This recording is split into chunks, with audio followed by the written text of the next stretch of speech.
সম্মানিত দর্শক শ্রোতা, পরম সৃষ্টিকর্তা যিনি অসীম দয়ালু, শুরু করছি তার নাম। আজকের বিষয়, আওয়ামী লীগের জন্য মাঠ পর্যায়ে পর্যন্ত সুখবর বয়ে আসছে। এমনকি শেখ হাসিনাকে একটু খোশ মেজাজের দেখা যাচ্ছে এবং বেপরোয়া হয়ে দেশের সার্বিক দিক বিবেচনা করে এই পরাশক্তির হাত থেকে দেশকে রক্ষার জন্য এগিয়ে আসছে। সে বিষয়েই সংক্ষেপে আলোচনা করছি।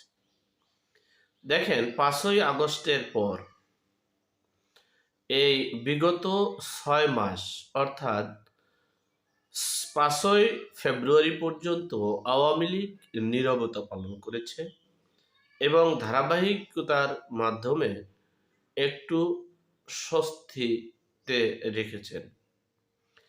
বিশ্ববাসীকে শেখ হাসিনা সহ আওয়ামী লীগ বুঝাতে চেয়েছেন এবং বাস্তবে সেটা প্রমাণ করার জন্যই তারা নীরবতা পালন করেছিলেন যে বাংলাদেশটা জঙ্গি, সন্ত্রাসী ও তালেবানি রাষ্ট্রে রূপান্তরিত করতে যাচ্ছে দেশি বিদেশি চক্রান্তে।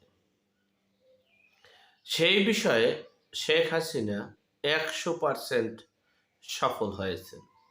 এমনকি এই যে বাংলাদেশের যে স্বাধীনতা 1971কে অস্বীকার করতে চায়,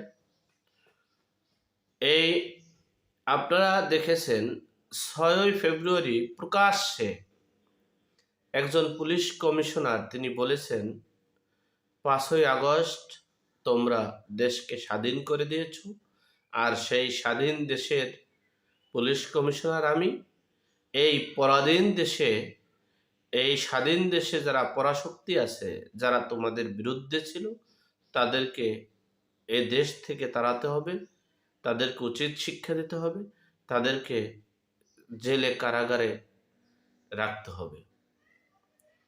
এভাবে এরপরে দেখেন সরকারিভাবে সরকারি বুলডোজার দিয়ে 48 ঘন্টা অভিযান করে ভেঙে ছাত্ররা এই ধানমন্ডির 32 নম্বর যেই বাড়িটা, এটা হচ্ছে বাংলাদেশ জন্মের ঠিকানা, যেখানে বাংলাদেশ সৃষ্টির জন্য যেখান থেকে আন্দোলন সংগ্রামের ডাক দেওয়া হয়েছে, যেখান থেকে এই ভাষা আন্দোলনের ডাক দেওয়া হয়েছে, যেখান থেকে 1969-এর গণ অভ্যুত্থানের ডাক দেওয়া হয়েছে, যেখানে 1970 সালের নির্বাচনের বিজয়ের মিছিল দেওয়া হয়েছে, সেই জায়গাটা ভেঙে চুরে তছনছ করে দিয়েছে।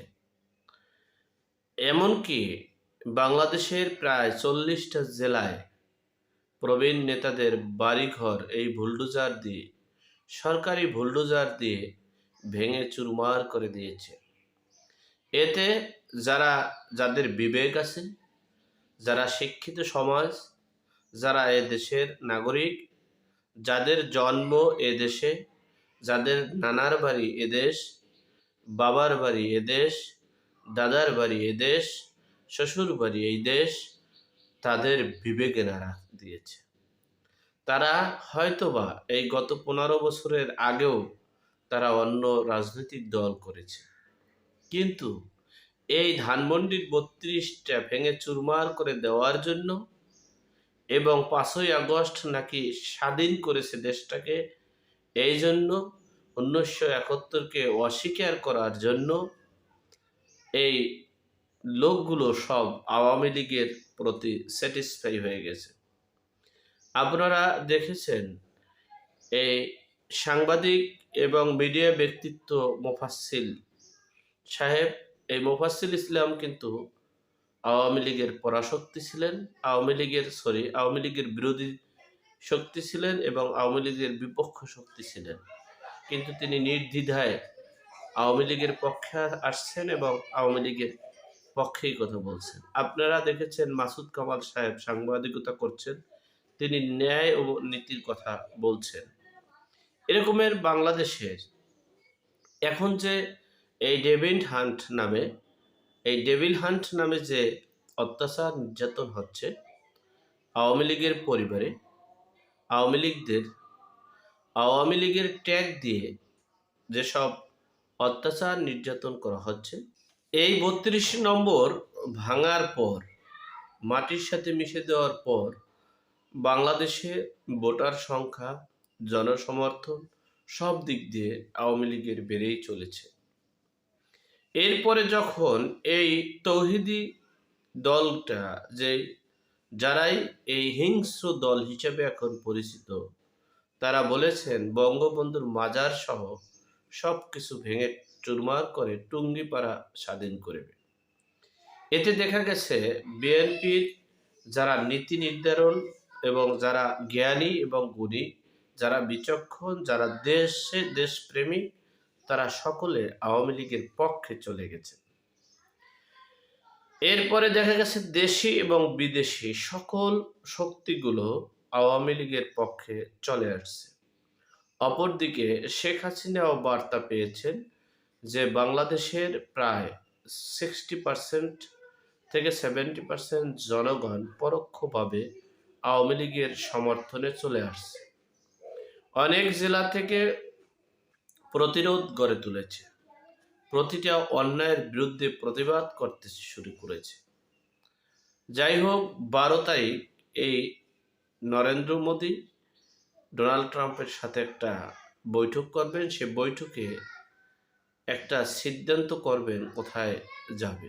তবে শেখ হাসিনার যে ঘোষণা, যে আলোচনা, যে বার্তা, তাতে বোঝা যাচ্ছে শেখ হাসিনা একটা শুভ সংবাদ পাচ্ছে এবং হয়তোবা তিনি একটা নেতৃত্বে গড়ে তুলবে এবং জীবন মরণ সংগ্রাম করে, যুদ্ধ করে তিনি হয়তোবা দেশের স্বাধীনতাকামী অথবা দেশের মুক্তিযোদ্ধার চেতনাকামী দেশপ্রেমিকদেরকে মুক্ত করবে, এই অন্যায় অত্যাচার থেকে এই দেশের স্বাধীনতাকামী মুক্তিযোদ্ধার চেতনা যারা ধ্বংস করছে তাদের হাত থেকে দেশকে রক্ষা করবে।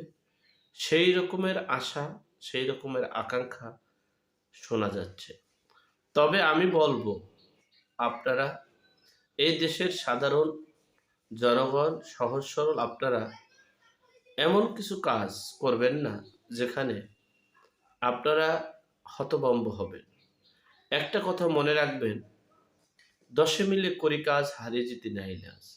যখন আপনারা 10 জন একত্র হতে পারবেন না, তখন একা কোনো কিছু করতে যাবেন না, দেশটাকে বিশৃঙ্খলা করবেন না। হ্যাঁ, প্রধানমন্ত্রী শেখ হাসিনা যদি দেশে আসতে পারে, নেতৃত্ব দিতে পারে, তাহলে আপনারা সেই নেতৃত্বে দেশকে এগিয়ে নিয়ে যাওয়ার চিন্তা করবেন।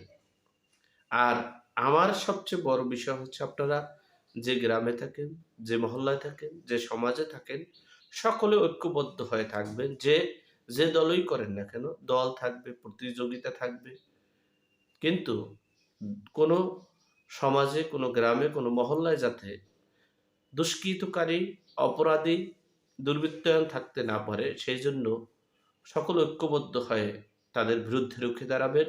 সেই প্রত্যাশা রেখে আজকের মতো এখানেই শেষ করলাম। ভালো থাকবেন, সুস্থ থাকবেন। আসসালামু আলাইকুম।